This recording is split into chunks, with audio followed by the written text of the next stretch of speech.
एक बार की बात है। एक जंगल में एक महात्मा रहते थे। महात्मा जी सुबह शाम अपने शिष्यों को पढ़ाते और बाकी समय आश्रम के कार्यों व अपने योगाभ्यास में व्यस्त रहते थे। खाने के लिए जंगल से कंदमूल शिष्य ले आते और नदी से पानी की व्यवस्था कर लेते। इस तरह महात्मा जी का जीवन बड़ी ही सुख शांति और आनंद में कट रहा था। लेकिन महात्मा जी का एक शिष्य श्वेतांक बड़ा ही चंचल स्वभाव का था। महात्मा जी उसे अच्छे से जानते थे। जब तक किसी काम में मन लगा रहता वो शांत रहता, लेकिन जैसे ही काम पूरा होता उसके मन में तरह तरह के विचार आने लगते थे। वह हमेशा भक्ति को छोड़कर आसक्ति के पीछे भागने के सपने संजोता रहता था। आखिर एक दिन उसने अपने मन की बात महात्मा जी को बताई। शिष्य बोला, गुरुजी, आप दिन भर यहाँ एक जगह बैठे रहते हैं, आपका मन कैसे लगता रहता है?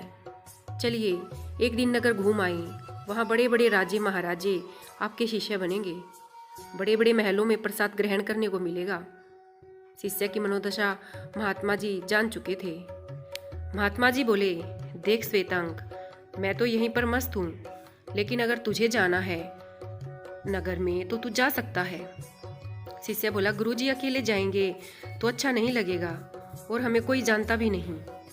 आप साथ चलते तो बाजार भी घूम लेते और कुछ सामान भी खरीद लेते।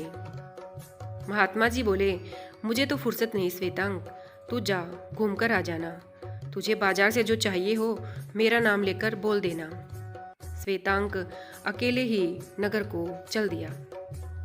नगर में प्रवेश करते ही बड़ी बड़ी इमारतें देखकर श्वेतांक अचंभे से उन्हें देखने लगा। सब कुछ अच्छे से देख देख कर वह आगे ही आगे बढ़ता जा रहा था। तभी उसकी दृष्टि मुस्कुराती हुई एक सुंदर युवती पर पड़ी। श्वेतांक एक ब्रह्मचारी था। युवती को देखते ही कामदेव उसकी आंखों से प्रवेश करके हृदय में बैठ चुका था। युवती के विचारों ने कुकल्पनाओं को और अधिक हवा दे दी। श्वेतांक अब वासना की भूख को मिटाने के लिए छटपटाने लगा। वह अब योग जप तप सब भूल चुका था। कामदेव के आगे ब्रह्मचार्य की क्या मजाल। श्वेतांक अब उस सुंदरी को पाना चाहता था। अब श्वेतांक उस युवती के महल के मुख्य द्वार पर पहुंचा तो उसकी सेविका बाहर आई और बोली, बोल ब्रह्मचारी, क्या चाहिए? श्वेतांक बोला, मुझे उस सुंदर युवती से मिलना है। असल में वह युवती एक गणिका थी। सेविका बोली, स्वामिनी एक बार मिलने के लिए 100 स्वर्ण मुद्राएं लेती हैं, यदि तुम्हारी हैसियत हो तो बोलो। तब श्वेतांक बोला, जाकर अपनी स्वामिनी को बोल दो, मैं जंगल में रहने वाले महात्मा जी का शिष्य हूँ। महात्मा जी का नाम सुनकर वह गणिका स्वयं बाहर आ गई और बोली, तुम मुझसे मिलने आए हो, क्या यह बात तुम्हारे गुरु को पता है? श्वेतांक बोला, नहीं, मैं नगर घूमने गया था, लेकिन मेरी दृष्टि अचानक आप पर पड़ गई और मुझे आपसे मिलने की इच्छा हुई। गणिका बोली, हे ब्रह्मचारी, मैं तुमसे 100 स्वर्ण मुद्राएं नहीं लूंगी, लेकिन तुम्हें एक बार अपने गुरु को पूछकर आना होगा कि तुम मुझसे मिलना चाहते हो। गणिका को हाँ कहकर श्वेतांक वहाँ से चल दिया। संध्या को जब श्वेतांक आश्रम पहुँचा तो गुरुजी उसका चेहरा देखकर ही सारा माजरा समझ गए। गुरुजी समझ चुके थे कि श्वेतांक काम से घायल हो चुका है। तभी श्वेतांक बोला, गुरुजी, मुझे एक काम के लिए आपकी आज्ञा चाहिए। गुरुजी पहले ही समझ चुके थे, अतः बोले, तू तो उस सुंदरी का नाम बता, अभी यहाँ बुला देता हूँ। श्वेतांक अचानक से खुश हो गया और उसने झट से गणिका का नाम बता दिया। गुरुजी ने गणिका के नाम पत्र लिख भेजा। पत्र पाते ही गणिका गुरुजी की सेवा में हाजिर हो गई। वह उसको श्वेतांक के पास ले गई और बोले, ले आया इसको, अब एक रात है तेरे पास, जो करना है कर ले, लेकिन ध्यान रहे सुबह तेरी मृत्यु हो जाएगी। गुरुजी गणिका को श्वेतांक के पास कुटिया में छोड़कर बाहर आकर सो गए। जब सुबह हुई तो महात्मा जी कुटिया में गए तो देखा कि गणिका सो रही थी और श्वेतांक अब भी ज्यों का त्यों बैठा जाग रहा था।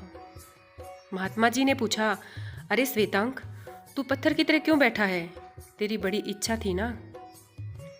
श्वेतांग गुरुजी को दंडवत प्रणाम करते हुए बोला कि माफ़ कीजिए गुरुजी, किंतु रात भर में मृत्यु के बारे में ही सोचता रहा, इसलिए कुछ कर न सका। मृत्यु के डर से वासना का भूत छूमंतर हो गया। तब महात्मा जी बोले, जब सुबह मृत्यु आएगी, यह जानकर तेरी रात्रि का आनंद गायब हो गया तो मुझे तो पता भी नहीं मेरी मृत्यु कब आ जाए। ऐसे में मैं सांसारिक भोगों के पीछे कैसे भाग सकता हूँ।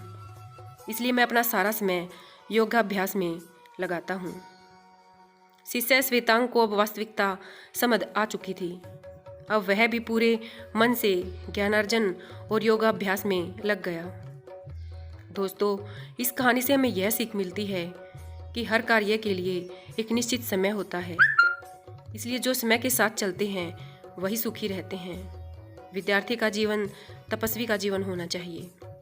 उसे सांसारिक भोग वासनाओं से यथासंभव दूर ही रहकर ब्रह्मचर्य पूर्वक शारीरिक और मानसिक रूप से मजबूत बनना चाहिए। धन्यवाद।